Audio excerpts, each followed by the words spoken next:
Cities and states all over the country celebrating the 4th of July, and all of the fireworks going up in the sky and all in the front yards of the houses and everything like that. But I want y'all to know the fireworks have not stopped on the WYLEANER show. Yes, indeed. It's about time. Once again, we are back for the WYLEANER show where the rubber meets the road, and we've got Mormonism. Yes, I'm excited and I'm happy to have the Mormonism faith with us once again, and we've got one more show. And I tell you what, y'all, you better get in where you fit in. You know what I always tell you, strap up your boots, because the fireworks is going on right here on the WYLEANER show with the Mormonism. I want to welcome everybody back to the show, and I just want to say hello to everybody out there, the listeners who are listening on KKVV 1060 AM on your Las Vegas radio dial, and who are watching out there on WYLEANERTVShow.com and watching out there on KKVV.com. To all my family, my friends, my loved ones, my husband, my haters, all everybody. And I want to welcome my guests back today. I have a gentleman here with me, the one that just loves to talk. He's a lawyer, y'all. He loves to talk. I'm excited to have him, and then I also have my other guest on the line, calling from another city. But we are going to take a break, and I want y'all to know, look here, you know who I am. I'm WYLEANER, the Las Vegas queen of gospel. And this is the WYLEANER show, and this is where the rubber meets the road. And we're going to go pay some bills. We'll be right back. Did you realize that right now, one of every 3 drivers of the road is cruising around in a state of skepticism? Why? Because they're full of questions about how much value their car insurance company is actually bringing to the party. And the way these drivers are getting answers is by shopping and comparing. If you're one of them, State Farm agent Mike Whitford in Las Vegas can help you get to a better state. That starts with getting to know you as a person, not just a policy number. Then Mike can help put together the coverage package that has you written all over it. Make sure you're comfortable with what that coverage will cost and with the level of service you'll get, not just for Mike Whitford, but from the 68,000 State Farm associates who support them 24/7, 365 days a year. If all of that is starting to make you feel a little less skeptical, well, now's the time to call State Farm agent Mike Whitford in Las Vegas at 702-463-2400. That's 702-463-2400, and get to a better state with State Farm. Okay, listen, I want to start by welcoming my guests back. I have with me here in the studio, Brother Kelsey. Jake Kelsey. How you doing? I'm good, thank you, WYLEANER. Wonderful. And how have you been since you left the WYLEANER show? I know you kind of left me there for a second, but you're back to, so tell me what's been going on. What you been doing since you've been gone? It's good. We had a family vacation, actually a family reunion. We're big on families, so we went back home to Mom and Dad's house, and cousins played, and we enjoyed ourselves out in the middle of nowhere. Out in the middle of nowhere, just you and the family. That's right. It was so good. Wow. Okay. Well, it's good to get some family time and some you time, that type of thing. I think that's great. And was the weather accommodating for you? It was so nice. Yes. Wonderful. Not too hot, not too cold, not too It was perfect. Humid, not too nothing, huh? Just right. Perfect. Yep, it was just right for us. All right, that's wonderful. Okay, well, I tell you what, Brother Kelsey, I'm happy to have you back, and we've got Brother Thor Mungie on the line. I do believe, Brother Thor Mungie, are you there? Yes, can you hear me, WYLEANER? I sure can. How you doing? Great, thanks. Good to be calling in. Okay, wonderful. All right, so Brother Thor Mungie, where are you right now? I am in Utah, a little town called Payson. It's about 60 miles south of Salt Lake City. Okay, here we go again. Here we go again with Peyton Place. Almost. You know, that's what I said last week when you told me that's where you were. I said Peyton Place. So anyway, I know you're not in Peyton Place, but it just kind of sounds that way to me. So how's it going out there? Is the weather nice? What's happening? Yeah, it's nice. It's much cooler than Vegas, about 97. So it's kind of cool compared to Vegas. Oh, so what you trying to say? Look, don't talk about Vegas. Don't say nothing about Vegas. Vegas has got it going on, heat and all. 3 digits, triple digits. That's a fun thing to be burning up, huh? Yeah. Yeah, right. It's a matter of opinion. Okay. Well, Brother Mungie, are you doing okay? And you got anything extra special you want to say today before we get rolling? No, it's ready to help kind of educate and shed some light on maybe some misconceptions about, our religion. So I love the opportunity. I appreciate this opportunity to share what we know. Okay, all right. Well, wonderful. And I just want to welcome you back, Brother Mungie, to the WYLEANER Show.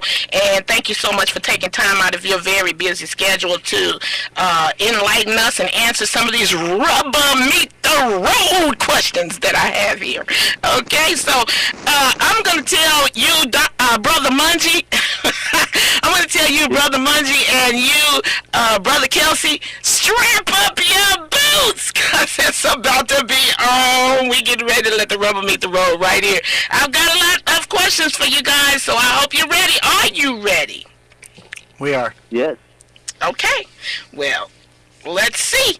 All right, so it's a couple of things that I want to say before we get going, and that is callers. I know you're out there, and I know that a lot of you have been so intrigued by the conversations that we've been having here for the past couple of weeks with the Mormonism, and I'm telling you now, this is your opportunity to take advantage of this situation that we have, that I've set up here for you. I've put this platform together for those of you who have questions and concerns and issues or whatever the situation may be, and you want to know more and more and more from what is Mormons teaching, what do they believe, and what's true and what's not true, and blase. So you have the opportunity to call in at 702-650-5588. That's 702-650-5588, 1-800-366-8883 for those of you who are way out there somewhere in Peyton Place. Wherever you're located right now, I want you to be respectable to my guests, though, okay?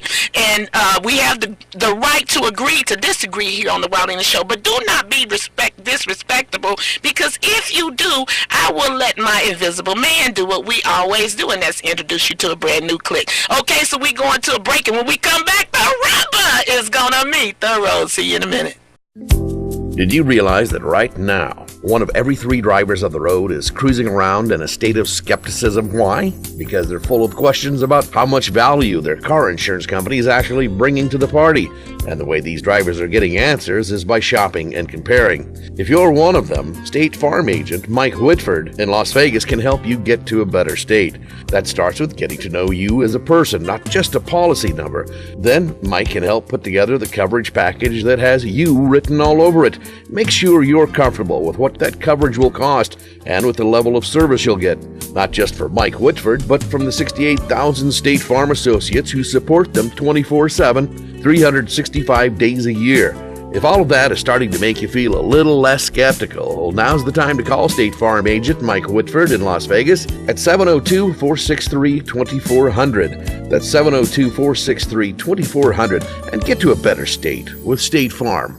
Okay, listen, and when you go over there and see State Farm, Mike Whitford over there at State Farm, make sure you tell him that you found out about his business from the WYLEANER show one way or another, okay? Let him know that, and he's got something extra special that he'll do for you just if you mention the WYLEANER show, all right? And then also, if you will, please send me an email sometime. Email me your comments and your questions and for my guests and that type of thing, and email me at WYLEANERTVShow@AOL.com, okay? WYLEANERTVShow@AOL.com. Send me an email with your rubber meet the road questions and all that kind of good stuff, okay? Don't get smart with me now, because if you do, I'm just going to click what they call delete. I love to click delete anyway, so be nice to WYLEANER, because if you don't, I know what to do.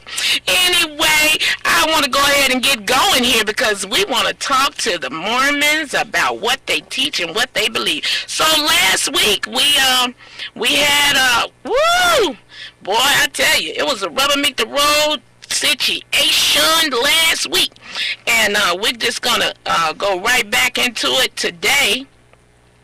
And I don't know if I gave a shout out to the staff here at KKVV. I am not sure, but got to do that. There's my producer guy over there, and I just have to give a shout out to all the staff here at KKVV. Fred Hodges, Brenda, everybody. Paul, hey Paul, what's up?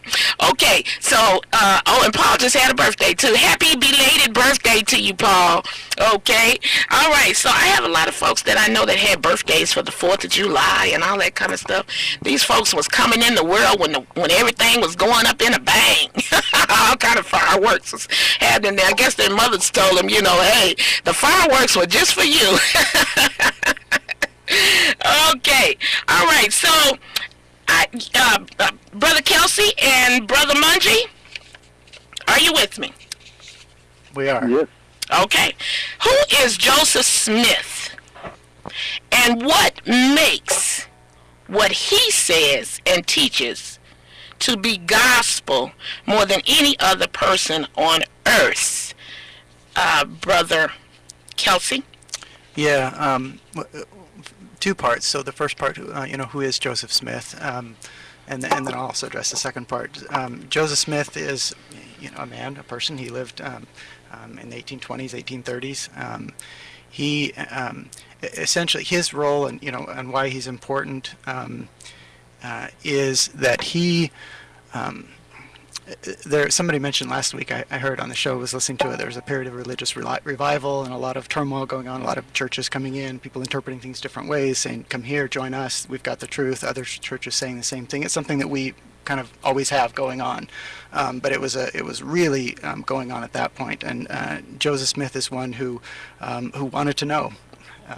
He wanted to know the truth, who to join. He looked and he said, look, these people are interpreting the same scriptures in such different ways. It's impossible for me to know the truth, which one's right. Even if I go to the Bible, I can't know, because they're interpreting the same scripture in different ways, and I don't know how to know that.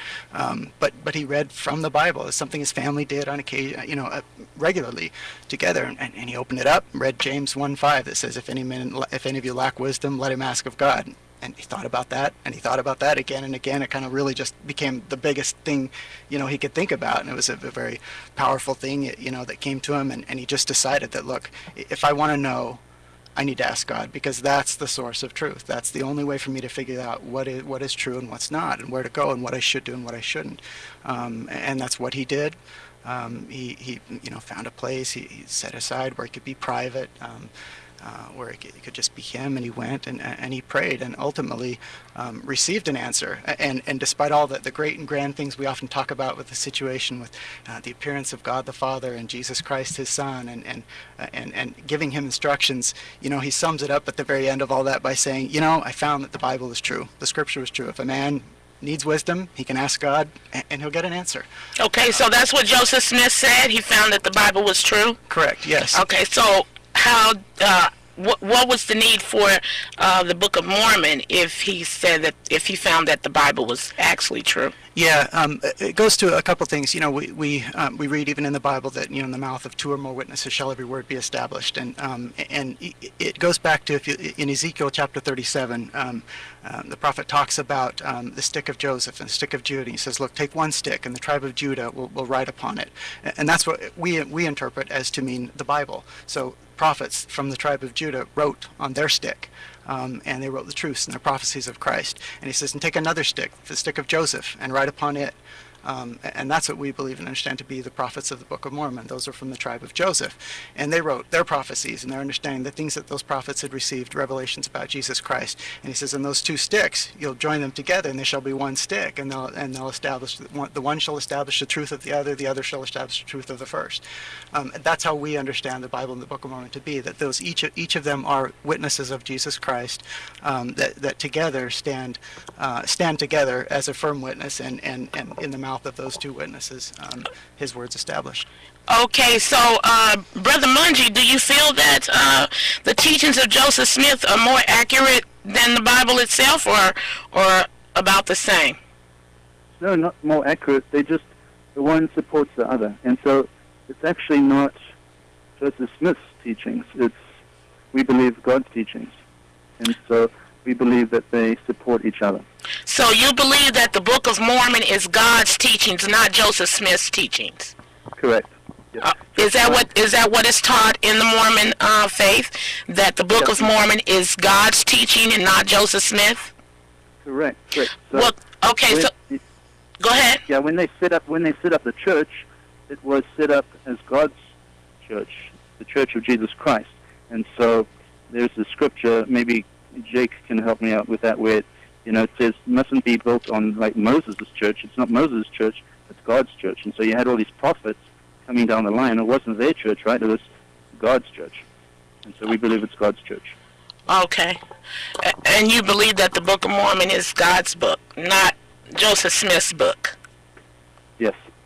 Okay, because rumor has it all over the world, basically, that book, the Book of Mormon, is written and composed by Joseph Smith. So you guys are telling me, you brethren are telling me that is not accurate. Hello? Correct. No dead air on the radio now. Y'all got to talk to me. Okay? All right. Hold on. We got a caller on hold. Let's see what the caller wants to say. Hello, caller. How are you? Oh, yes. State your name and where you're calling from, please. I have a question today. Okay. And what's your name and where you're calling from? My name's John. I'm from Las Vegas. Okay. I have one question. Could you do you have any information on the Freemason, the Masonic Order of the Freemasons? I understand that they helped build Washington, D.C., the District of Columbia, and someone had mentioned to me one time that was where Mormonism came from, was the Freemasons.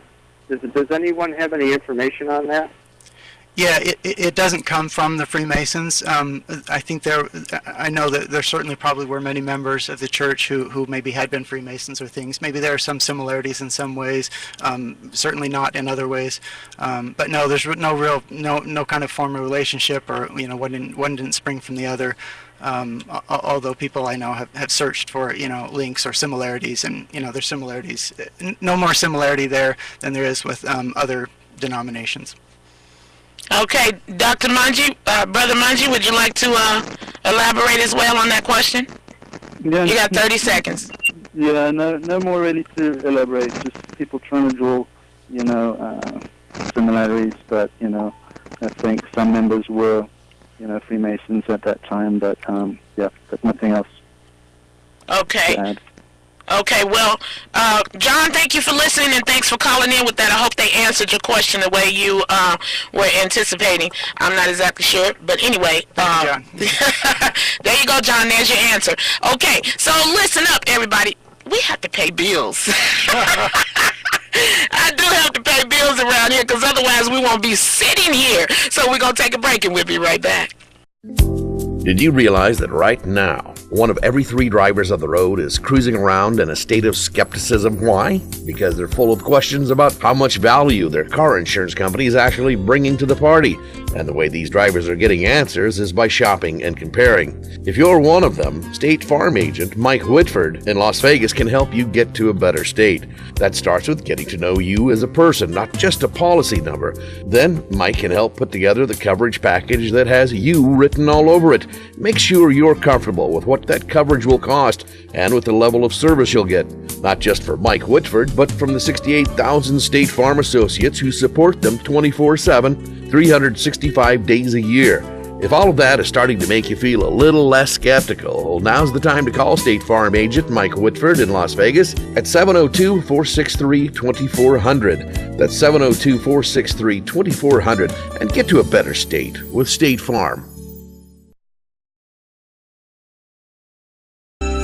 Okay, listen, gentlemen, brethren, Brother Mungie and Brother Kelsey, I get a lot of questions and emails and things like that from people, and so I have to address these things, okay? Sure. All right, so I just want you to understand that. Okay, so my next question for you guys, do you understand me, Brother Mungie? Yeah, I can hear you. Okay, all right. Why are Mormon temple ceremonies secret to the public when the Old Testament temple ceremonies were open to public knowledge? Brother Mungie. Okay.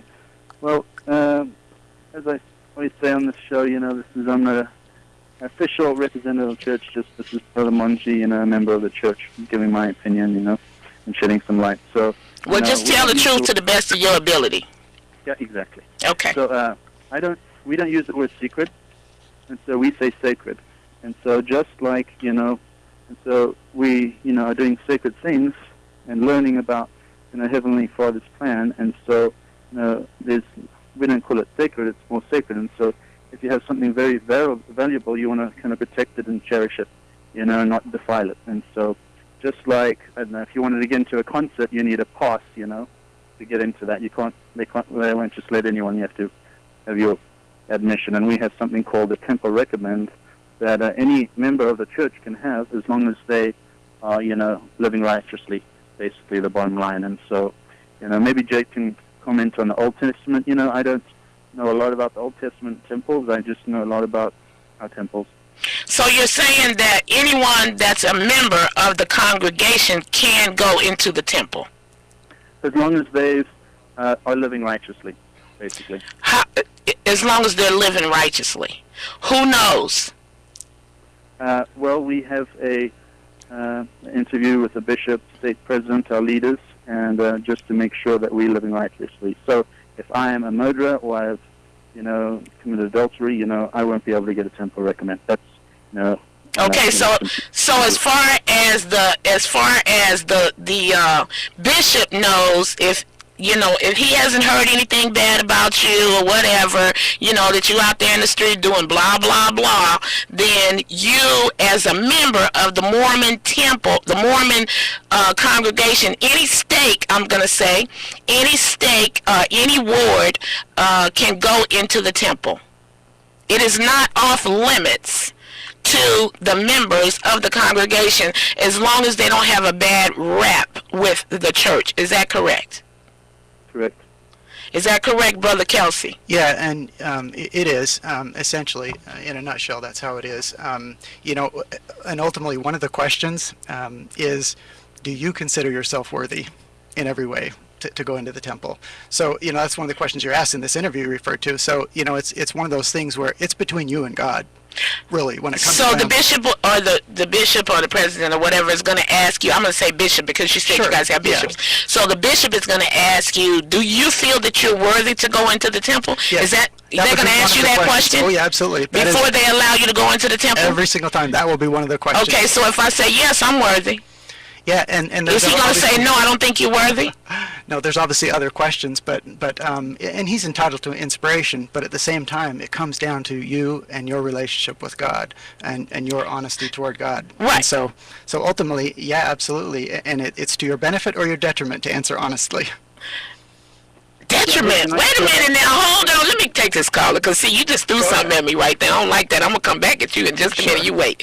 Hello, caller. How are you? Hi, how are you doing? I'm okay. Who's calling and where you calling from, please? I'm calling from Las Vegas. This is Janice. Okay, Janice, how are I you? have a question.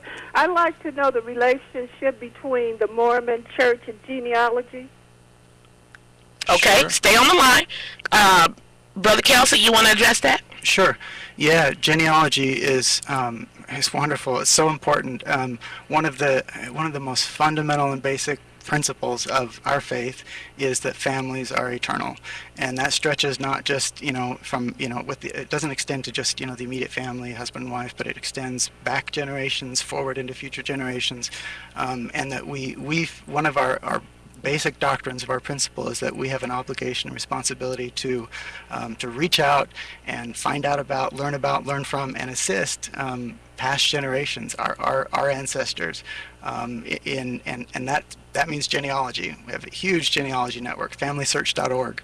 There's a website anybody in the world can go to and get information and assistance in doing their own genealogy. It's developed and designed by Mormons? Yeah, in cooperation with others, so genealogy.com, but FamilySearch.org is a great site for anybody to go to, and you can get help and assistance. There's even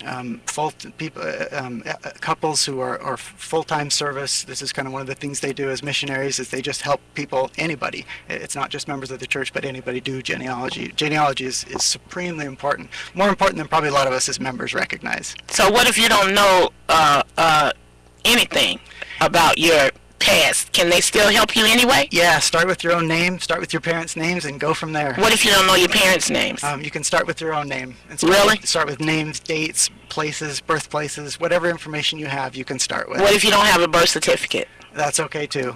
They can still help you? They can help you. Start with any information you can. Okay. Caller, Janice, are you with us? What's going on? How you feel? You want to say something else? No, I was just saying that they have gave me a lot of help. They really did. Okay. And I appreciate it. Oh, Thank you, guys. wonderful. Good, I'm glad. You're welcome. That's wonderful that people, like I say, a lot of us probably within the church need to do better, kind of like you, Janice, on our own family history. So good for you. Okay, thank you. Hey, WYLEANER, can I add something? Sure. Hang on, Janice. Brother Mungie wants to say something. Go ahead. Yeah. Hey, my sister-in-law, she's done tons of genealogy work on my own family, And just last weekend, I was thinking, I got to stop making excuses. I know I've got a busy life, small kids, but so I myself jumped on FamilySearch.org and Ancestry.com, and so you can just start, Just start with what you got, and there's so many people that help. And with the internet now and everything's being downloaded, you can go and look at, records, and it's just amazing how much you may think you won't get anywhere, but you could, totally, things will open up to people. So. Okay. I have one more question. Okay. Is it true that if you get married, you're married eternally? We do believe that. Yeah, we do believe that marriage can last for eternity. That it's not just an earthly or earthly relationship, but it's one that goes far beyond this life. Yeah. Okay. All right. Thank you. Uh-oh, Janice, that's something else. You're going to something else now. I tell you, I might have to hit on that in a minute. Thanks for calling in, Janice. I appreciate you listening to the show. Okay, keep listening. Thank you. Bye-bye. All right, bye. Okay. So we covered the temple and all that, and so for those of you out there who wanted to know, if the temple is secret and sacred and all that, it looks to me as though it's not secret and sacred. It's just that you have to be in good standing with the church and have a decent reputation as far as your relationship with the Almighty, and then you're just as good as anybody else to go into the temple. Correct. Correct? That is right. Correct. All right. Okay. Do women have to remain silent in the church? Yes or no is all I want. No. No. Okay. All right. So I'm going to take that somewhere. Now. You would. Look here, Brother Mungie. Okay, here we go. Not last week, but a couple weeks ago. Okay. A couple weeks ago, I asked, did Mormons believe that women should be ordained to lead a church, such as pastor, priest, bishop, etc.? And your answer was something like, women are very important in the church, and have the largest women's organization in the world. But what do you have to say? Okay, right. So, but what do you have to say about Kate Kelly being excommunicated from the Mormon Church because of the fact that she was pushing for women to be ordained as bishops, and now she has been excommunicated from the Mormon Church for that reason? I'd like to get some elaboration on that. I know the two of you gentlemen that are here on my show are not the ones that excommunicated her. Okay, we all understand that clearly, but I would still like to get your feedback on the fact that she was excommunicated because of her pushing for women to be bishops. Brother Munjay, take it first, and then Brother Kelsey. I thought you were going to let the attorney take it first, but that's okay. Oh, look at you. You want to put it in the lawyer's hands, huh? Okay, well, we got the attorney here. Go for it. You studied in school to be able to stand on your feet and speak. So spit it out. Yeah, that's all right. No, the reality is that that I don't know all of the details, and that's something obviously is as a parent. But what I can say is that people who have questions, burning questions, who desire to know the truth, or what is God's will in this, and we don't understand why a church doctrine is maybe a certain way, that's welcome, and that should always be welcome in the church, to have questions, sincere and honest questions. And the difference, there was a difference here in this, in my understanding, is there was a difference here in this particular case where it went from sincere questioning and wanting to know what God's will is to rather, I don't like what you say God's will is, and I want you to change that, and trying to impose upon the church something that was not doctrinally correct, but not just impose it on the church, but rather advocate for it and publicly lead people in that direction. Well, it looks like that was the issue. Looks like she was saying that she felt that women should be allowed to be a bishop just as much as a man. So, I mean, it was all over the news and everything, so everybody that's listening, most people know that I'm not just putting something out there. You know, this was news. So, world news, as a matter of fact. Yeah. So, with that being said, you know, the way it was broadcast was that her goal was for women to be ordained as bishops. The church didn't like it, so the church excommunicated her because she was pushing for that. So I'm saying to you two gentlemen, what is your feedback on the church having done something like? I mean, the bottom line is the church did excommunicate her. Yeah, and that's she definitely was kicked out of the church. And that's the most serious thing a church can do, is essentially kick somebody out of their officially out of their. I mean, are you supposed to be kicked out of a church if you? I mean, come on now, y'all got to talk to me, because I'm trying to understand why in the world would somebody be kicked out of a church because they have a thought process that things should be run a little bit differently. It's not like she was out there committing adultery and fornicating and doing drugs and shooting people and murdering and things like that. This is a woman, and I'm not advocating for her. Don't get me wrong, okay? No, I'm talking on my show here, okay? So basically, Can I add? Yeah, you can. You know what I'm trying to ask you, right?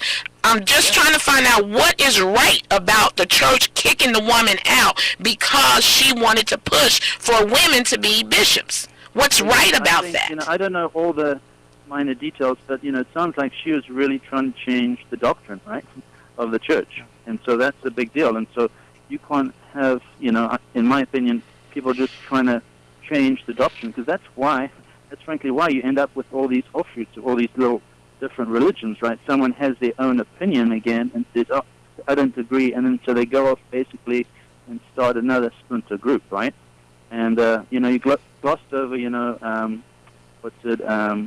cheating on your wife. That's a serious deal in our church too. Huge deal. I know I used to be Catholic, and that's a huge deal in that. You can be kicked out of the church for that, right? Mm-hmm. Right. And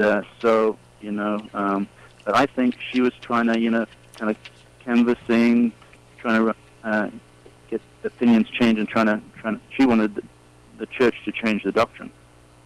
So she was just raising too much hell.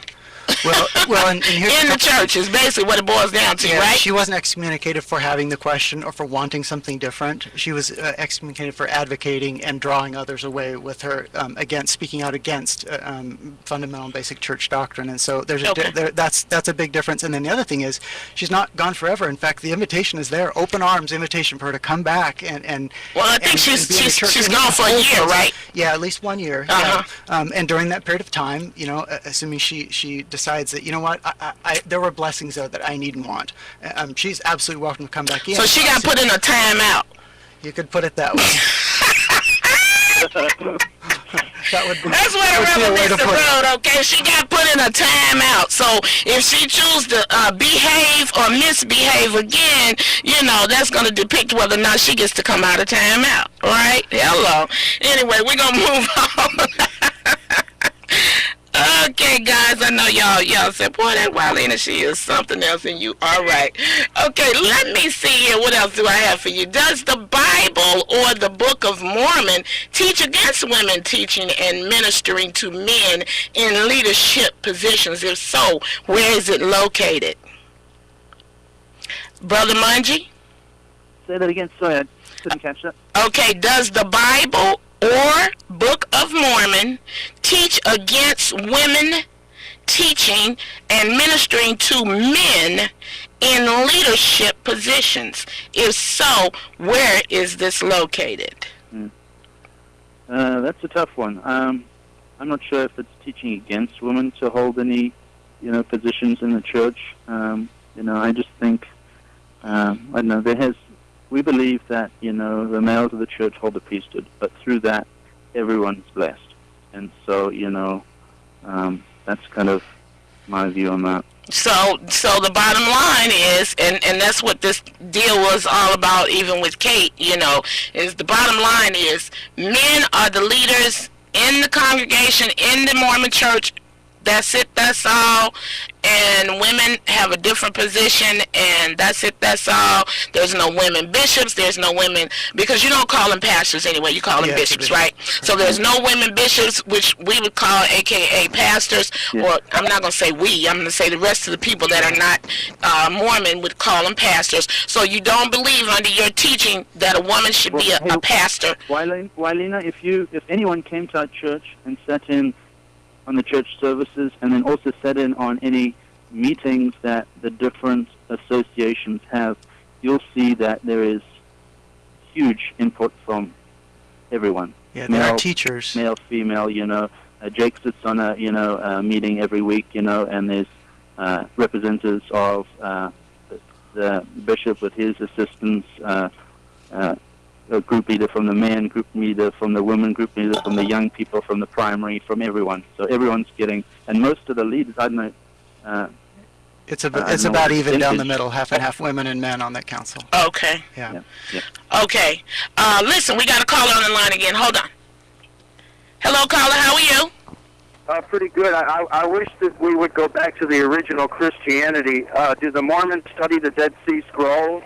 Is this John again? Who's calling? Yes, John. Okay, okay, John, go ahead. Ask that question again. Our Lord came here and worked with the Essene community in Palestine to update the scriptures from the very earliest days. And I would like to know if they've opened up, if they've had any, if they're communicating with the Hebrews, with the Jews, and all about the opening of the scrolls. There are certainly a lot of prophets' writings, things that are out there that that may have not yet been opened, but will be at some point. I have no doubt that there are more things that God has to reveal for His people, and some of those may be through prophets that He's revealed things to many years ago, and we don't have those yet. But that at some point God can do what He wants in that regard, and will and has opened things up to people. So I don't know necessarily. I mean, you talked about the Dead Sea Scrolls and things like that. There are lots of portions of writings, things from Abraham and others that didn't make it into the abridged versions that we have of things like the Book of Mormon and the Bible, and that's not to say that those are completely to be disregarded. because we do believe that the Bible and the Book of Mormon together contain the fullness of the gospel, but that doesn't mean those are, throwaway or unimportant, or that God won't reveal something in the future. We believe that God can and does reveal many great and important things, and He'll continue to do so. Okay, John, you got your answer there. Brother Mungie, did you want to elaborate, or can I move on? Move on. Okay, I'm glad you said that. All right, it has been said that polygamy was officially reinstituted by the Mormon Church. Is this true? And what sect of the Mormon Church practices polygamy? Thor, do you want to run with that? Yeah, I can go, yeah. So, yes, it was practiced in the early church, in the early days of the LDS Church, and then it was discontinued. I'm not sure exactly what year, 1800 still. And then at this date, no one that's a member of our church practices polygamy. It ended in I think it was 1890s, or maybe Jake has the exact date, but no one practices it today. Okay, no one practices it today in your stake, in your ward. Because I need you guys to help me out here, because polygamy is being practiced today in Mormonism, but what sect of Mormonism is that? Yeah, it would not be any portion of that's one of those excommunication things. The official Church of Jesus Christ of Latter-day Saints does not and does not practice, and if you do, then that's one of those things that you come up for. You'll be excommunicated for? Yeah. So those that do, there are some, I think, called, and I don't want to cast aspersion on anyone, so I don't want to say the names of the things. I understand. They'll be like, oh no, that's not us, it's somebody else. Right. But there are some offshoot groups that have decided that, well, gee, we want to continue that. We don't think the prophet was inspired this time. He was earlier, but now he's not inspired this time when he, passed on what God had said about this. So we just want to keep going with this. And there are groups that do that with different things, but they're not, they're separate. They've separated themselves from the church. Okay, so slow down just a minute. Themselves by different names that are somewhat similar. Sometimes it's, separatist, apart, redone, different things like that, but it's not the official Church of Jesus Christ of Latter-day Saints, the Mormon Church. Okay, so you slow down just a minute, because it's, you know what, I might just get to be a lawyer too. And if I do, I will give you a run for your money. You hear me? Great. Okay. Listen, I want to know, you just said, you talk so fast you make me lose it. Okay, but you said that as far as the polygamy, you're saying that it's, I don't know, I think you made me lose it. I'm trying to remember what I was going to ask you. It was in relation to something that you just spit out right now. About the different sects, okay? Yeah. So you don't want to elaborate on who those different sects could be. Yeah, because I don't want to say this group does and be wrong about that. I don't know. But what you are saying is there, in addition to the regular, everyday, ordinary Latter-day Saints wards and stakes, there's some groups out there that still but they're not under you guys' umbrella, is what you're saying. Not at all. They're off on their own. Completely separate. But they're still called Mormon. Well, Mormon is a generic term. Somebody may call them Mormon. I don't think they even refer to themselves as Mormons. Maybe they do. As far as I know, they don't. Okay, because that's what makes people wonder, they said all those Mormons, all those Mormons believe in polygamy. Those Mormons, so it would be good if we could separate, determine what side that really goes on. Yeah, and is it all under Mormonism, or no, how do we determine? I think you could even ask them, and they'd say, no, that's the Mormons don't. We do. We're the true church. Okay. That the Mormons don't. So they figure they're the true church, and you said Joseph Smith. You said they said that Joseph Smith thought about it and didn't change it or something. What was that? Basically, there was a period of time, a brief period of time actually, when that was practiced, and God commanded, and then He commanded not to. In fact. Okay, so did Joseph Smith say that God commanded polygamy? Yeah, back when? Yes. And then what happened? He had a change of heart, or he had a revelation, or what happened? Joseph. things were different, and get into the detailed circumstances. A lot of men were killed, were moved on. There were a lot of families and women who needed support from for their within the church. But the crux of it is there was a brief period of time where that was the commandment to practice polygamy, but it wasn't widespread. It wasn't throughout the church. It was the reality was it was quite limited, and then God commanded that practice be stopped. Okay, so either one of you brethren that I have here, you would not feel that you should be taking on another woman in addition to the wife that you have right now. Don't get yourself in no trouble, because y'all know WYLEANER show. Your wife probably sitting there listening and say, all right, he better say the right thing. No, not if the church was commanding that, okay, if the church was commanding that, or saying that, okay, it's biblical, you guys, you can have 2 wives, 3 wives, and three kids each, and I'd be on my knees asking, really, please, I need to know this for myself, and is there any way for me to opt out? Now, and you know what's funny about that?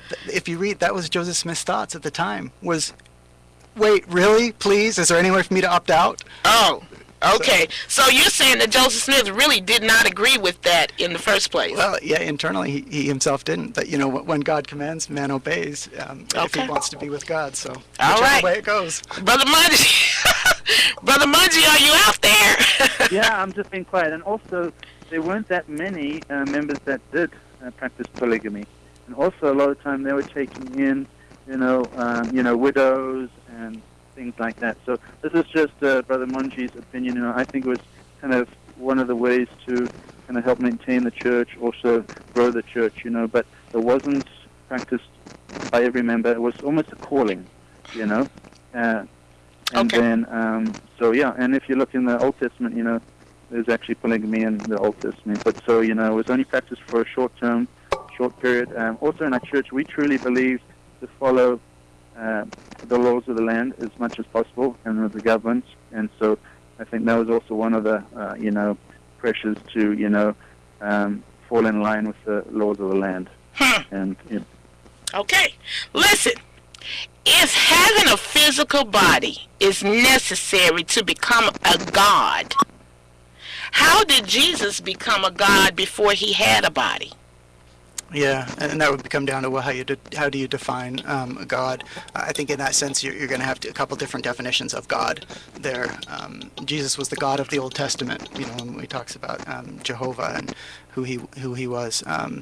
So he didn't at that point have a physical body. So there's obviously some definition that encompasses not having a physical body, but to become ultimately, he did though. He eventually came, received his physical body, did what he did, and performed that atonement, which was absolutely essential and necessary for all of us. So do you guys feel that you have to have a physical body? You feel it is necessary to have a physical body in order to become a god? To become like our Heavenly Father, when that's the definition, the way you define God, then yes. Okay. All right. Brother Mungie? Yes.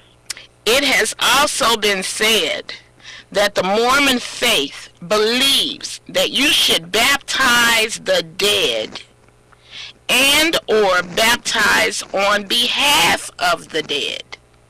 Please explain. Right. Yeah, and so this is a lot of the work that we actually do in the temple. So this ties into genealogy work. And so when you say, I think the term baptizing the dead, I think people get kind of uncomfortable with that. And basically, what we do is, when people pass away, that's why we do genealogy work. And what we do is we baptize people in proxy instead of someone. And it's basically saying you baptize someone on behalf of someone that is deceased, and they have the opportunity to receive the gospel or not on the other side. And so that means to really simplify it. And that's why we do genealogy work. And it's just to give our ancestors a chance to accept or reject the gospel, and that's where freedom of agency comes into play. They have freedom of agency to accept or reject the gospel. Well, you know what? I'm a little confused here because I still don't understand. I'm going to say this. You guys said at the very beginning that you were under Christianity, right? That's what everybody told me, right? Hello? Absolutely. Okay. All right. So with that being said, under Christianity, most Christianity people feel that once you dead, that's it. You got to get it right before you die. You can, and I can't. If it's my daughter or my son or my husband or whatever, I can't get baptized for them after they dead, and that helps secure their soul salvation or whatever the case may be. Listen, y'all, we got to take a break. But when we come back, I want to know. Inquiring minds want to know. We'll be right back. Did you realize that right now, one of every 3 drivers of the road is cruising around in a state of skepticism? Why? Because they're full of questions about how much value their car insurance company is actually bringing to the party. And the way these drivers are getting answers is by shopping and comparing. If you're one of them, State Farm agent Mike Whitford in Las Vegas can help you get to a better state. That starts with getting to know you as a person, not just a policy number. Then Mike can help put together the coverage package that has you written all over it. Make sure you're comfortable with what that coverage will cost and with the level of service you'll get, not just for Mike Whitford, but from the 68,000 State Farm associates who support them 24/7, 365 days a year.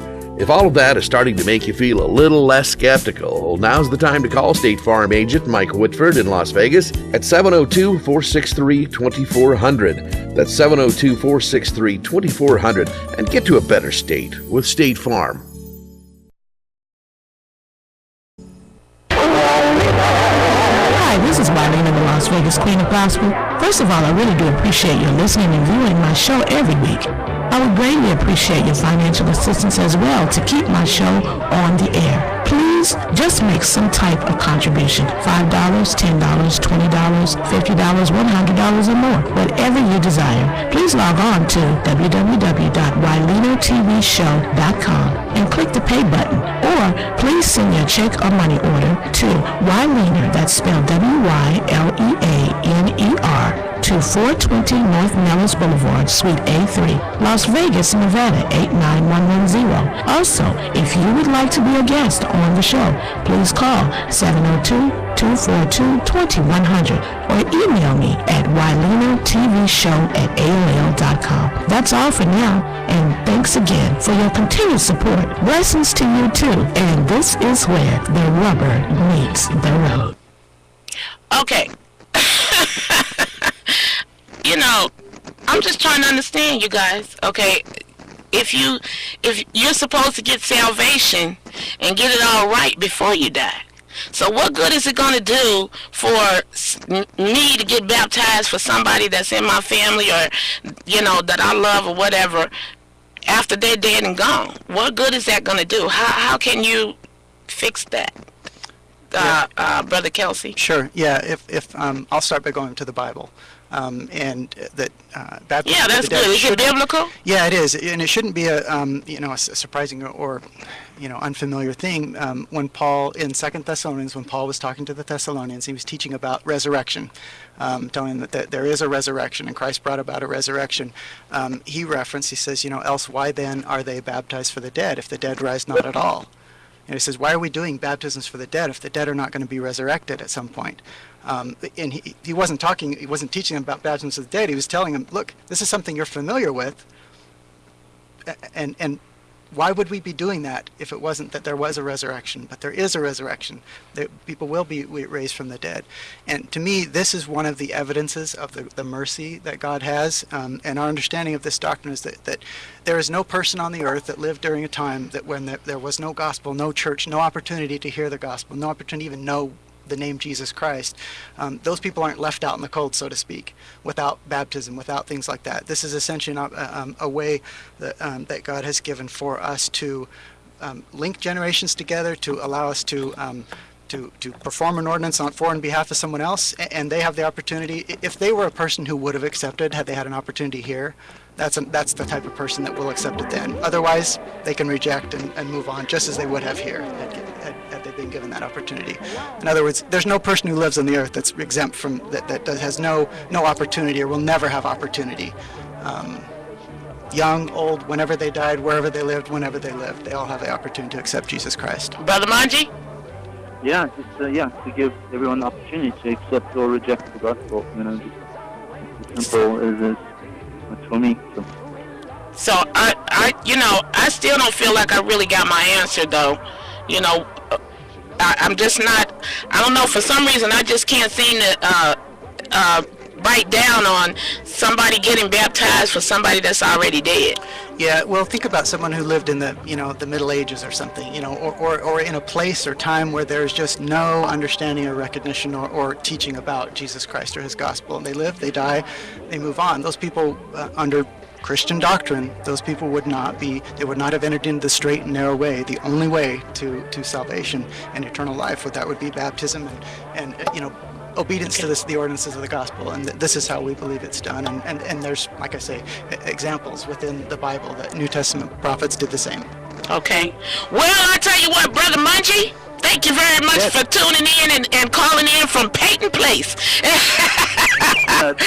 And thank you, Brother Kelsey, for being with me again today. And next week we're going to have both gentlemen. And I'm leaving you with this question. Under your teaching and belief, what does 666 mean under your faith? You give me that answer next week. We're going to see you next week, okay, y'all? I'm so happy that you tuned in with me. I'm WYLEANER, the Las Vegas Queen of Gospel. And I'll see you again next week, because you know what show this is.